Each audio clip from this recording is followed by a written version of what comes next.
Assalamualaikum warahmatullahi wabarakatuh. Kali ini kita masih akan membahas mengenai nilai optimum dari suatu fungsi objektif. Di pertemuan sebelumnya kita telah membahas dengan menentukan nilai optimum itu menggunakan metode uji titik pojok ya. Nah, kalau sekarang kita akan menggunakan metode yang lainnya. Nah, sama seperti sebelumnya, untuk menentukan nilai optimum ataupun misalkan di sini yang dicari itu tidak harus selalu maksimum ya, tapi ada juga yang minimum. Misalkan di sini maksimal keuntungan perusahaan itu kan akan diperhitungkan nantinya, dicari keuntungan maksimumnya berapa. Selain keuntungan yang dicari juga hal minimumnya. Contohnya untuk meminimumkan biaya produksinya itu seperti apa? Apa saja yang harus dilakukan? Nah, sebelumnya kita telah membahas mengenai metode uji titik pojok, dan sekarang kita akan coba menggunakan garis lidik. Nah, nanti bisa kalian gunakan untuk menyelesaikan masalah nilai optimum ini. Boleh pakai uji titik pojok ataupun garis lidik. Nanti setelah kalian mempelajari kedua jenis metode ini, mana yang kalian anggap paling mudah ataupun paling cepat misalkan menyelesaikan masalah. Nah, kalau di metode uji titik pojok, itu kan kita membandingkan titik-titik pada himpunan atau daerah penyelesaiannya. Nah, di sini juga sama, tapi menggunakan garis. Jadi tidak kita hitung semuanya, tidak diuji satu-satu. Langkahnya yang pertama, yaitu lukis daerah himpunan penyelesaian dari kendala dalam suatu masalah program linier. Jadi sama seperti sebelumnya, kita cari dulu daerah penyelesaiannya nanti. Nah, lalu lukis garis lidik AX plus BX sama dengan K, dan selidiki nilainya pada masing-masing titik sudut. Nah, di sini untuk melukis garis lidiknya, kita menggunakan fungsi objektifnya atau fungsi tujuannya. Lalu untuk mencari nilai optimumnya, kita bandingkan. Mana sih garis yang paling dekat ke daerah asal, ke titik asal itu? Kalau yang paling dekat nantinya akan menjadi minimum, kalau yang paling jauh nantinya menjadi nilai maksimum. Nah, misalkan ada contoh soal kayak gini. Tentukan nilai minimum fungsi objektif. Fungsi objektifnya yang ini, 4x sama 5y, yang memenuhi sistem pertidaksamaan 2x tambah y lebih dari atau sama dengan 10, x tambah 3y lebih dari atau sama dengan 15, x-nya lebih dari atau sama dengan 0, dan y-nya lebih dari atau sama dengan 0. Sama seperti langkah sebelumnya, kita gambar dulu pada bidang kartesius. Ada sumbu x, ada sumbu y, dan titik pangkalnya. Nah, kalau kalian lupa cara menentukan titik yang pada garisnya, silakan dicek lagi materi sebelumnya. Nah, kita langsung aja di sini tanpa melibatkan tabel. Kalau kalian bisa lebih cepat, silakan. Nah, kita mulai dari pertidaksamaan yang sebelah sini.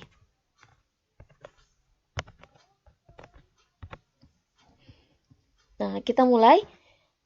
Di sini, sama seperti sebelumnya, kita misalkan ketika x-nya 0, y-nya 0. Berarti yang pertama kita misalkan ketika x-nya 0, berarti y-nya 10. Berarti x0, y 10. Nah, ada di sana. Sekarang kita misalkan ketika y-nya 0, berarti 2x sama dengan 10, x-nya sama dengan 5. Berarti titiknya x-nya 5, y-nya 0. Nah, kita tarik garis. Nah, ini untuk garis yang 2x plus y sama dengan 10 ya. Karena yang diminta daerah yang lebih dari atau sama dengan yang sebelah sini berarti. Nah, ini kita tutup daerahnya. Untuk pertidaksamaan yang kedua sama, berarti kita misalkan x-nya 0. 3y sama dengan 15, berarti y-nya sama dengan 5. Berarti titiknya 0,5 di sana. Lalu sekarang ketika y-nya 0, berarti x sama dengan 15. Jadi koordinatnya 15,0. Ingat ya, x, y. Berarti di sini 15,0. Tinggal kita gabungkan, tarik garis. Ini untuk persamaan garis X tambah 3Y sama dengan 15. Yang diminta daerahnya yang lebih dari atau sama dengan. Berarti yang ke sini. Sebelah sininya kita hilangkan. Kita blok. Nah, lalu syarat lainnya, X lebih dari atau sama dengan 0. Nah, Y-nya lebih dari sama dengan 0. Jadi daerah yang sini kita blok, daerah yang sini juga sama. Nah, sampai sini sebenarnya langkahnya sama saja. Di sini kita menentukan titik potongnya di mana. Ada di sini, sama di sini. Yang ini kan udah diketahui, koordinatnya 0,10. Kalau yang di sini 15,0. Sedangkan yang di sini, nah, belum diketahui. Berarti untuk menentukan titik potongnya, sama seperti langkah sebelumnya, kita cari nilai X dan Y. Boleh dari metode substitusi, eliminasi, ataupun gabungan. Nah, ini kan titik potongnya dilalui oleh garis ini dan ini. Berarti kita tulis lagi kedua persamaan garisnya. Nah, samakan dulu koefisiennya. Mau yang Y yang dieliminasi boleh, yang X juga boleh. Nah, kita cari aja di sini yang mudah. Yang koefisiennya lebih kecil. Di sini 2, di sini 1. Berarti kita samakan dulu.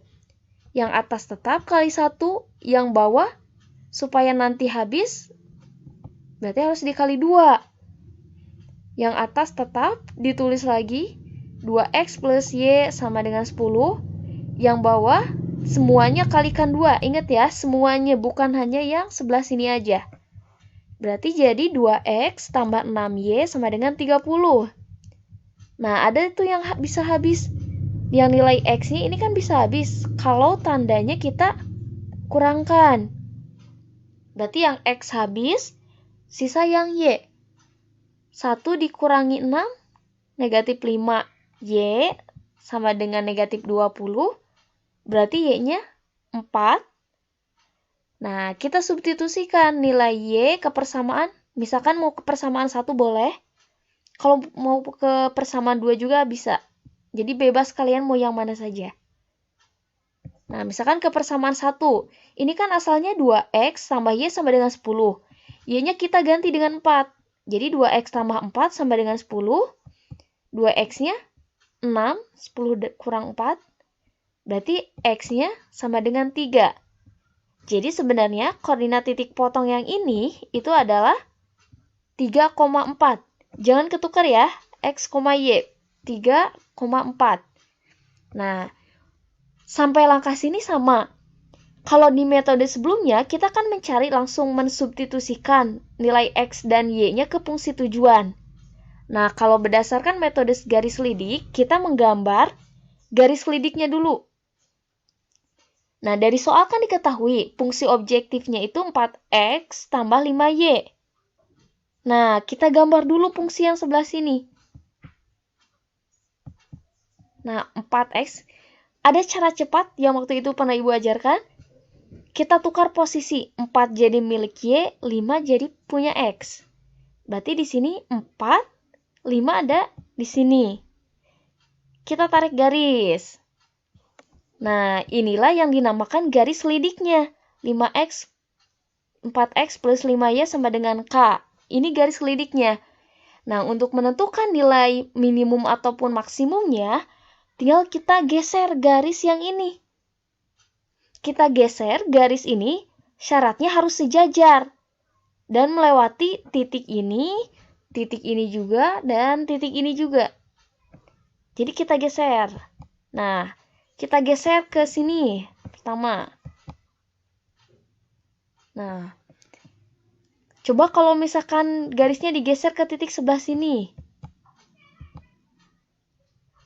Jadi di sana, kalau ke titik sebelah sini, nah, untuk menentukan karena yang dicari itu nilai minimum tadi di soal, berarti kita cari garis yang paling dekat dengan titik asalnya, dengan daerah asalnya, dengan yang ini. Berarti yang paling dekat kan yang ini.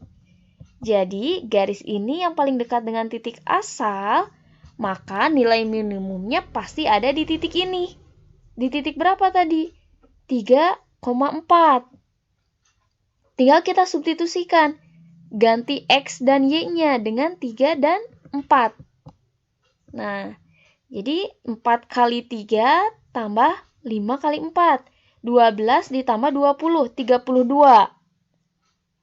Jadi, nilai minimum dicapai pada titik 3,4 dengan nilainya yaitu 32.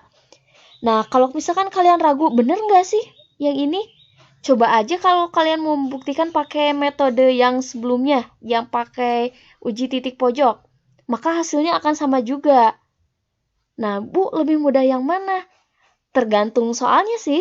Kalau misalkan metode garis lidik ini akan lebih mudah kalau misalkan nanti ada titik ujinya semakin banyak. Ini kan kebetulan titiknya cuma 3. Coba kalau misalkan titik ujinya ada 10 atau 7 atau banyak, nah bisa kita gunakan metode garis lidik yang ini. Supaya lebih cepat, jadi langsung ditentukan. Yang mana minimumnya, yang mana maksimumnya. Nah, kalau misalkan yang minimum itu kan tadi yang dekat, kalau maksimum yang mana? Yang paling jauh dari sini berarti garis yang mana? Seperti itu. Nah, jadi garis yang paling dekat dari titik asal itu sebagai yang minimumnya, titiknya.